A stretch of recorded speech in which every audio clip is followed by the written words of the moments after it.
Hello and welcome to this Heroes of Black Reach video. In this video I'm going to be taking you through my top tips for army building. Heroes of Black Reach has a very flexible army building system, and you can find out more about it in my tutorial on army building. But this video is all about getting more out of your army building and giving you a range of things to think about as you build your army. So let's dive straight into army building. So the first thing to think about is how many points do you have to spend? So typically you'll be building an army to meet a certain number of points. So if you're using the free battle mode, then you might have 500 points, you might have 1,000 points to spend. Alternatively, if you're playing an existing scenario, then you may only have a limited number of points and the rest of your army has been pre-selected for you. So I'm going to cover both of these different cases in this video. So once you've worked out how many points you have to spend, the next thing to think about is, do you know the scenario in advance? So if you're playing one of the pre-made scenarios, then you'll know in advance what scenario that is, and you'll be able to look at the details of that scenario. If, however, you're using the free battle mode, then you might have to make your army before you actually know what scenario it's going to be used for. So I'm going to start off by looking at the situation in which you know the scenario in advance. So you know the scenario in advance. You know how many points you have to spend. Next thing to think about is how many turns do you have in the game. This is important because it will determine what kind of army you need to build in order to achieve the objectives before the end of the scenario. Imagine that you've only got 4 turns to achieve your objectives. That might mean you build quite a different army to if you had 8 turns to achieve your objectives. So in this section we're assuming that you know the scenario in advance. So it's quite important then to study the scenario objectives and the map that you have for that scenario. In terms of the map, the kind of things you want to be looking for are, where do you actually deploy on the map? Do you have to travel a long distance to reach your objectives? Do you have to defend objectives that your opponent has to reach? If so, you're going to have quite different armies for those different situations. So when you look at the scenario map, make sure that you look at the deployment zones. Another thing to think about in terms of deployment zones is, does the enemy have to move through your deployment zone? So if you have quite a large deployment zone and the objectives are within your deployment zone, if the enemy has to move through your deployment zone, then that might change the way that you want to build your army. What do I mean by that? So what I'm saying is that if you have a deployment zone in which the enemy has to come through that deployment zone in order to reach their objectives, then you have the opportunity to populate that deployment zone with your troops. And that's quite a different type of army potentially that you could deploy versus if you had to move quite a long distance before you were having to defend particular objectives. So make sure you consider that deployment zone when you're thinking about your army, and when you're thinking about the kind of units that you need and where they can be deployed on the map. So not only do you need to think about the deployment zone, but you also need to think about the terrain on the map. So, for example, is it quite an open map? Do you have lanes of fire, or is it quite dense and crowded? Is it a battle that's more about close combat, or is it more about that long-range firing? So look at the map and consider the terrain on the map, and think about how that is going to affect the army that you're going to build. So as you're building your army for a particular scenario, it's quite important to try to anticipate what your opponent might be trying to do.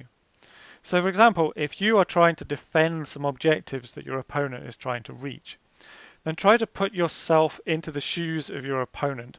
Try to think what they will be trying to do, and then try to think how you can counter those moves that they will be making. If they've got to travel a long distance, they're probably going to bring some vehicles. Do you have the capability to stop those vehicles? Are you bringing rocket launchers along and things like that? Indirect fire might be useful to be able to rain fire down on the vehicles at long range before they get close to the objectives. So thinking about what your opponent is trying to do can influence the way that you will be developing your army. So make sure that you select units that will help you to achieve the objectives in the scenario. So if you're trying to win the scenario, then it's quite important to bring along units that can help you achieve that. Whilst you may have a preference for particular units, in a particular scenario, they may not be that effective. So look through the units that you have available to you and think about how they will enable you to achieve those objectives. So yes, as part of that, you want to be thinking about how you will use each unit that you've decided to put into your army. Is that unit going to contribute to what you're trying to achieve? Because if it's not, if it's just along for the ride, then maybe you need to think about swapping it out for a unit that can be more beneficial for this particular scenario. So as you're putting your army together, try to plan and think about how you're going to use that army in the battle. Think about how you're going to use each unit, bearing in mind that you may not get to use every unit. But try to think about how they'll be used and how your opponent might counter that, and then how you can counter their counter, and so on. As part of you thinking about what your army can do, it's important to think about what happens if things don't work out according to your plan. How does your army adapt in different situations? Have you brought along an army that's extremely focused and will only work in a particular way, and if it doesn't work like that, you're in trouble? Or have you brought along an army that is flexible enough if that you need to go to plan B or plan C, you have the units and the flexibility to do that?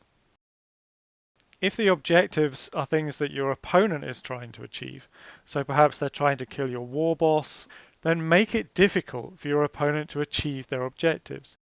If, for example, they are trying to kill your war boss, how can you make it so that it's more difficult for them to kill that war boss? For example, you could bring along a custom force field for an orc war boss. You could bring along some squigs that would help protect that orc war boss, or a pain boy. You could bring along a vehicle and place the orc war boss inside that vehicle. And so there are various things that you can do which make it harder for your opponent to achieve their objectives. So bear that in mind when you're thinking about the army, and in particular the kind of upgrades that you might want. Okay, so let's have a think about then what happens if you don't know the scenario in advance. So I think the most obvious thing to do if you don't know the scenario in advance is to bring along a balanced army. And by balanced army, I mean an army that has good close combat capabilities. It's good in assault. It's also good at firing, so at ranged combat, and it also has some kind of indirect fire capability as well. If you have those three elements, and you have a good balance of those three elements, then regardless of the scenario, you will have an army that is flexible enough to be able to take on your opponent. Since you don't know the scenario in advance, I think it's quite important to consider potential scenarios. So, for example, if you have to defend objectives, if you have to race across the battlefield and attack objectives, can your army handle both of those different situations? There are of course other types of scenarios, like you may be ambushed, you may have to escape from somewhere, etc. So there's a whole range of potential scenarios that you might actually be involved in. But having a few common scenarios in mind when you're building your army, and you're trying to make it flexible enough to cope with any of those different scenarios. Even if you don't know the scenario, you may very well know your opponent quite well. Maybe you've played them a couple of times already, and you might know the kind of armies they like to bring along. You might know their strengths and their weaknesses. So as you're building your army, you can potentially exploit some of the weaknesses that you've already identified in earlier battles. So let's suppose, regardless of whether you know the scenario or not, you're at the stage where you've built your first army. So once you've built that army, at that point you can then start to look at it more closely and see whether there's any small tweaks or changes that you want to make. One of the key things that you might want to change is the number of orders.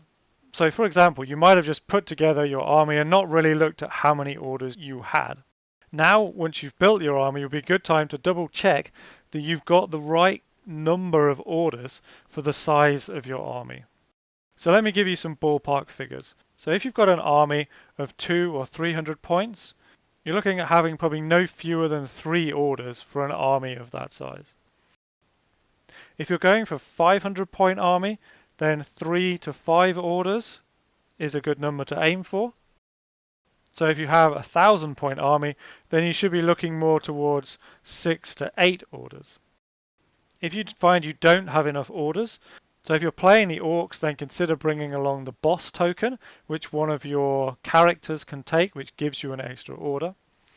If you're playing the ultramarines, unless you're bringing along Telion or Captain Sicarius, then it can be difficult to add extra orders in to the ultramarine faction. Trying to get the right number of orders in your army can often mean that you have to make compromises in the types of units that you have to bring along. And so orders are something that you really need to be thinking about while you're in this stage of modifying and tweaking your army. Also related to orders are what I call passive abilities.